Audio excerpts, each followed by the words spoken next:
YTN 라디오 생생경제 2부 시작합니다. 경제는 글로벌하게 코너 김대호 글로벌 이코노믹 연구소장, 차영주 와이즈 경제연구소장 두 분과 함께하고 있습니다. 저희가 1부에서 그 미 연준의 FOMC 결과 이야기만 했는데도 1부가 정말 순식간에 시간이 삭제됐습니다. 2부에서는 중국 이야기로 열어볼게요. 지난 7일에 중국 시진핑 주석이 사우디아라비아를 직접 찾았습니다. 시 주석이 3연임을 확정하고 국빈으로 방문하는 첫 나라로 사우디를 선택한 건데 큰 성과가 있었다고 하죠. 어떤 성과가 있었나요? 시진핑 주석이 이쪽에 상당히 공을 많이 들이고 있습니다. 이제 코로나 기간 동안에 사우디만 벌써 세 번째 방문이에요. 우리나라 같은 경우는 이제 그 박근혜 대통령 때 오셨고 그 뒤로는 한 번도 방문 안 하셨어요. 우리 문재인 대통령께서도 두 번 가셨음에도 불구하고 이번에 외무장관 회담에서도 우리나라에 좀 오시라라고 하고 있는데 네. 애들 넣어서 코로나 때문에 못 오겠다라고 하시면서도 이제 여기 사우디는 이제 방문을 한 거죠.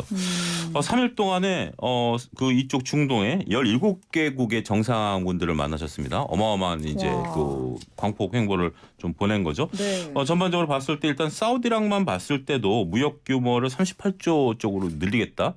그리고 네옴시티 관련해서 우리나라에 와서도 여러 가지 MOU를 맺었지만 똑같이 이제 사우디와도 좀 그렇게 얘기를 했고 그다음에 이제 이쪽과 에너지 관련된 부분들에 대한 뭐 카타르하고는 LNG 장기 계약을 맺었고 그다음에 이제 중동 지역과 석유 부분에 있어서 위안화 결제를 이제 협의를 시작하는 정도 어찌긴 하지만 말을 좀 꺼냈다라는 점 이런 점을 봤을 때 서로 간에 어떤 사우디와 그 중국의 어떤 이해관계가 좀 맞아떨어진 부분들이 좀 있는 부분들이 몇몇 보여요. 이란 문제라든지 인도 문제라든지 네. 이런 부분들에 있어서 서로 양국이 동일한 목소리를 내기 시작하면서 서로 간에 어떤 사우디는 탈미국을 하려고 하고 있고 네. 중국은 뭐 이쪽에서 자신들의 영향을 넓히려고 하는 이런 부분들의 이해관계가 극명하게 드러난 이번에 중동 방문이 아니었나 이렇게 저는 보고 싶습니다. 네, 시진핑 국가주석은 이제 중국 굴기 중국이 드디어 세계 정상이 돼야 된다. 최근에 미중 무역 마찰 문제와 관련해서도 거침없이 미국과 한판 붙자 이런 입장인데요. 네. 그런 시진핑 국가주석에게 경제적으로 가장 큰 문제, 가장 큰 고민은 이 위안화의 어떤 국제적 위상이 너무 볼품없다는 것입니다. 우리 위안화 주면 잘 안 받잖아요. 물론 거저 주면 받습니다만은 달러하고 위안화하고 최고죠. 있다면 비교가 안 되죠. 또 우리 돈하고 위안화 있다면 우리 돈을 받는단 말이죠. 네. 중국이 지금 제조업에서는 어떤 부분에서 세계 1등입니다.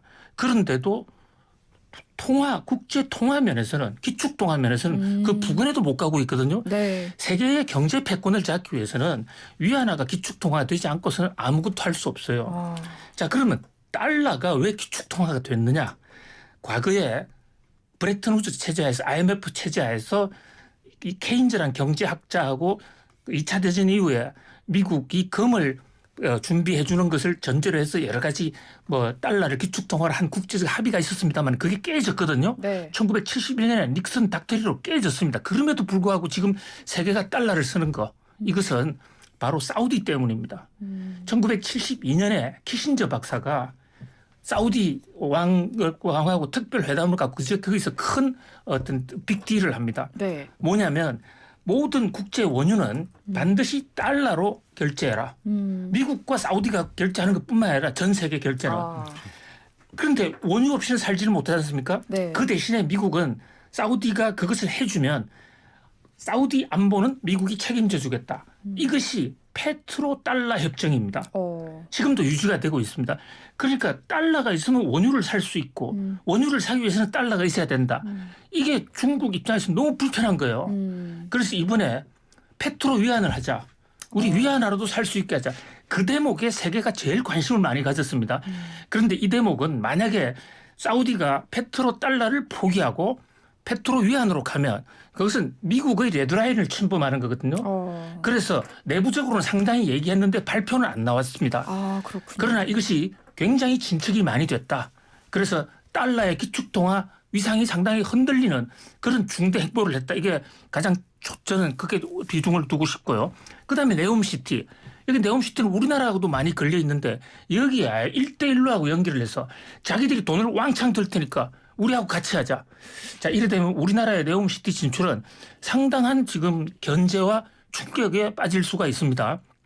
특히 지금 미국이 중국의 네옴시티 진출을 굉장히 견제하고 있는데 만약에 우리가 중국하고 협조를 할 수도 없고 또 중국에 물건을 수출하는 것도 지금 반도체 같은 것은 미국이 차단하고 있지 않습니까? 네. 그런 면에서 네옴시티의 우리 진출도 시진핑 변수 때문에 상당한 지금 큰 변화를 맞게 됐다. 우리로서는 상당히 큰 이 어떤 환경 변화다. 매우 우리 외교, 경제 외교를 참 잘해야 될 것으로 보입니다. 사우디 입장에서 보면 굉장히 좋죠. 왜냐하면 사우디는 가만히 앉아 있어서 보는 거죠. 중국과 한국을 놓고. 지금까지 나온 그 수주를 보면 전체 발주된 수주 잔고의 50%는 사우디 업체가 가져갔어요. 사우디도 업체가 없는 건 아니니까. 근데 이제 주로 이제 기반 공사 쪽 원래 네옴시티 설계할 당시에 이제 기반 공사, 상하수도 깔고 이런 것들 도로는 이제 사우디 업체에 맡기겠다라고 했었으니까. 네. 근데 나머지는 절묘하게 17%가 우리나라에 왔고요. 17%가 중국으로 갔습니다. 이게 뭘 의미할까요? 반반 나눠주겠다라는 건가요? 지금은 이제 입찰 초기 단계에서 이렇게 줬다라고 보면 이 숫자를 어느 정도 사우디 입장에서 보면 이제 처음에 들어오는 거니까 지금은 이제 어디 쪽에 많이 실어주느냐가 아닌데 이렇게 네. 해놓고 가만히 앉아 있으면 두 나라가 경쟁을 할까요, 안 할까요? 하겠죠. 그걸 보는 거죠. 그럼 이제 박사님 말씀하신 것처럼 우리는 입찰을 따와도 가격이라든지 결국 공사라고 이윤을 남기는 게 목적 아니겠습니까? 우리 공사를 하는 게 목적이 아니라 그런 부분에 있어서는 저는 굉장히 우리가 헤쳐나가야 될 길들이 단순하게 지금 네옴시티와 관련해서 수많은 얘기들이 우리나라의 증권가에 돌아다니고 있고 관련주들이 꿈틀대고 있습니다만 지금 그들의 주가가 그 올 가을에 비해서 형편없는 진짜 말 그대로 형편없는 수준에 와 있다라고 제가 표현을 좀 드릴 수밖에 없는데 네. 그런 수준에 와 있는 중요한 이유도 거기에 있다 이렇게 말씀드릴 수가 있겠죠. 중국이 이 사우디를 찾은 데에는 속내가 굉장히 복잡하고 뭐가 많았네요. 근데 그러면은 나중에는 정말 뭐 달러와 위안화 이렇게 해서 2개 이상의 기축통화를 보유하게 될 수도 있는 건가요? 그렇습니다. 그 중국이 전국적으로는 위안화 중심으로 가자는데 단계적으로는 달러와 위안화가 동시에 기축통화가 되면 미국의 영향력은 급격히 떨어지고 있는 것이죠. 근데 그게 가능은 해요? 우선 페트로 달러가 허용이 된다면 현재 지금 당장에 그 사와야 되는 그 나라의 목숨이 걸리고 있는 것은 원유, 에너지 이게 핵심이라고요. 식품은 그 자기 나라에서도 부족하지만 자기 나라의 자급도 어느 정도 할 수 있습니다만 네네. 원유 같은 거 우리 한 방울도 나지 않지 않습니까? 그런데 그것을 위안화로 결제한다? 그럼 위안화 우리 준비해야죠. 그럼 위안화로 수출입 할 수밖에 없고 세계 통화의 위안화의 비중이 급격히 높아질 수 있습니다. 이런 부분들 한번 생각해 보셔야 될 것 같아요. 이제 네. 숫자로 놓고 본다면 현재 지금 원유 거래가 1조 달러 정도 되는데 전체 무역 규모로 봤을 때는 한 5% 정도밖에 되지는 않아요. 그래서 이게 이제 전 세계의 판을 바꿀 것은 아니다라고 보여지지만 자 일단 사우디 같은 경우 사우디 원유의 3분의 1이 중국으로 가고 있습니다. 그러면 사우디 같은 경우 3분의 1을 100% 위안화로 한다라고 치면 위안화가 사우디 안으로 들어오죠. 네. 그러면 사우디 입장에서 보면 환 변동성이 작은 위안화를 가지고 중국과 거래할 수 있는 부분들이고요. 이번에 카타르가 장기 계약으로 2027년까지 LNG 80조 원 계약을 맺었어요. 그러면 카타르와 중국이 이 80조 원을 위안화로 결제를 하게 된다라면 카타르와 중국과의 경제 협력 관계는 어떻게 되죠? 더욱더 높아질 수밖에 없다라는 거죠. 이런 것들이 지금 당장 이제 전 세계 판을 흔들 정도는 아니다 하더라도 중국 네. 입장에서 보면 중동 더군다나 이번에 아프리카까지 발을 넓히려고 하는 그 폐를 만든다라고 본다라면 그 1대1로라고 박사님 표현하셨는데 그런 부분들로 입장에서 본다라면 중국은 큰 그림을 그리고 있고 미국은 지금 당장 사우디와 니네가 이제 거래하는 것의 문제가 아니라 이 판이 커지는 것을 두려워하고 있는 거죠. 지금 테슬라라는 회사 있죠. 네. 테슬라 회사가 요즘 뭐 우리나라 서학 개미들이 가장 많이 투자하는 회사인데 네. 이 회사의 1대 주주는 물론 요즘 문제야 일론 머스크입니다. 근데 2대 주주가 누구냐? 그게 바로 빈 살만이에요. 그래요? 예, 빈 살만의 국부펀드를 가지고 들어가 있고 네. 소프트뱅크 전 세계의 그 빅테크의 상당 부분에 빈 살만이 최대 주주인데 왜 그래 됐느냐?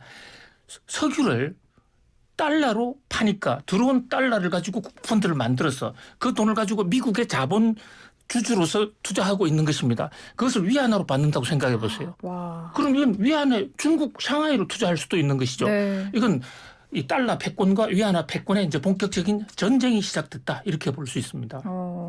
지금 잠깐 언급해 주셨는데 미국은 요즘 아프리카에 공을 들이는 것 같더라고요.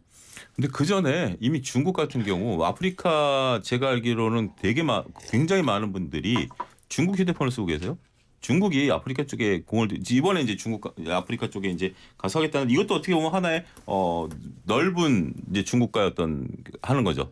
우리가 이제 지금 물론 이제 미국이 원래 아프리카 제가 정확한 수치는 모르겠습니다만 아프리카에 하고 있는 국제 원조는 굉장히 많을 텐데 네. 중국이 아프리카 쪽에 하고 있는 국제 원조도 굉장히 높거든요. 그리고 이제 통신 기반이라든지 다양한 인프라를 중국 사람들이 많이 깔아줬어요. 그래서 오히려 제가 1년 전에 본 유튜브를 보게 된다면 아프리카 계신 분들의 상당수가 중국 쪽에 호감을 갖고 계신 그런 분들이 많거든요. 네. 그래서 어쨌든 여기는 아직 미지의 땅이기 때문에 지금 이제 서로 공을 들이는 부분들은 분명 존재한다라는 거죠. 그러니까 미국이 세계를 주도하고 있을 때는 이런 변방 국가들이 별로 중요하지 않았습니다. 네. 그런데 미국과 중국이 헤게모니 쟁탈전 G2의 경쟁 체제로 들어가면 유엔을 비롯한 각종 국제기구에서는 여러 가지 표대결이 많이 일어날 것이고 네. 또 군사로서 말이죠. 아프리카에 중국이 지금 군사기지를 많이 건설하고 있고 남태평양에도 중국이 많이 건설하고 있거든요.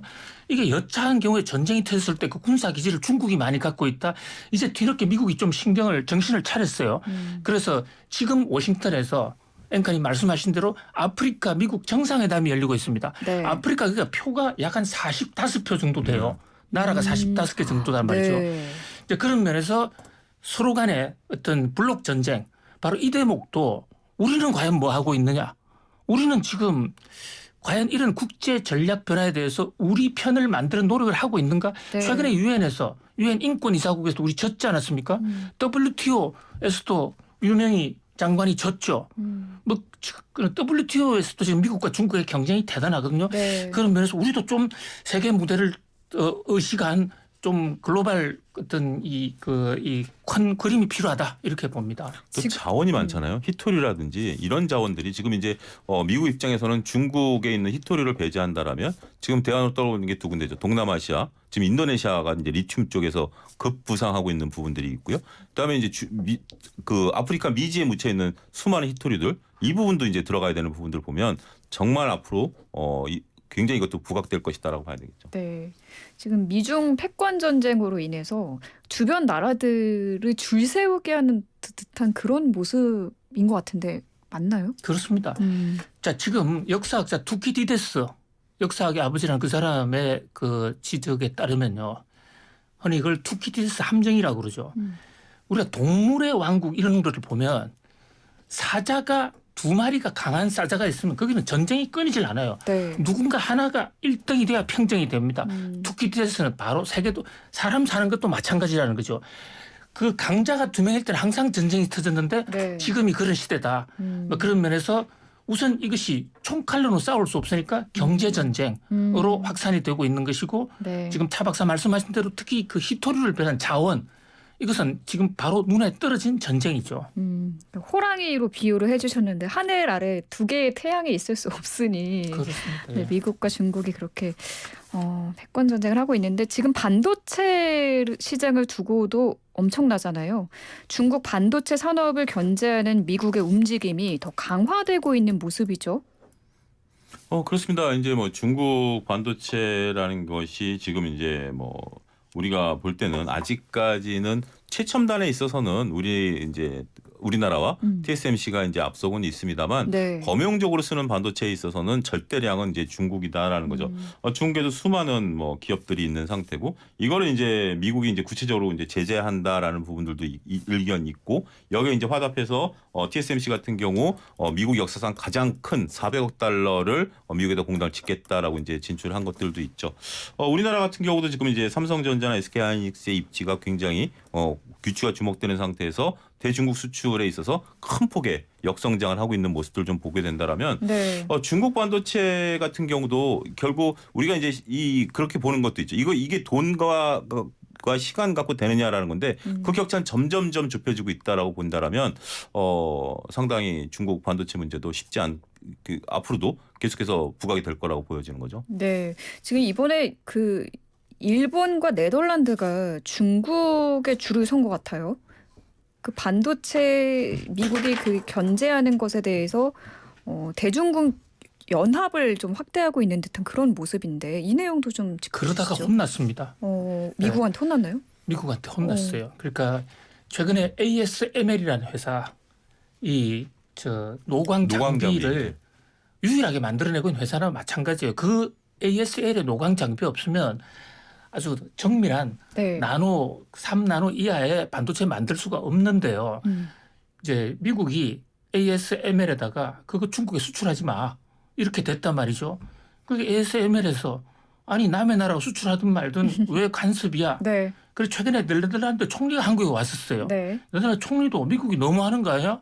결정은 우리가 할 거야. 네. 그래서 좀 연합을 하려고 했어요. 그래서 미국이 화들짝 다시 외교적인 압력을 가하고 아주 공격적으로 나오니까 ASML이 꼬리를 내렸습니다.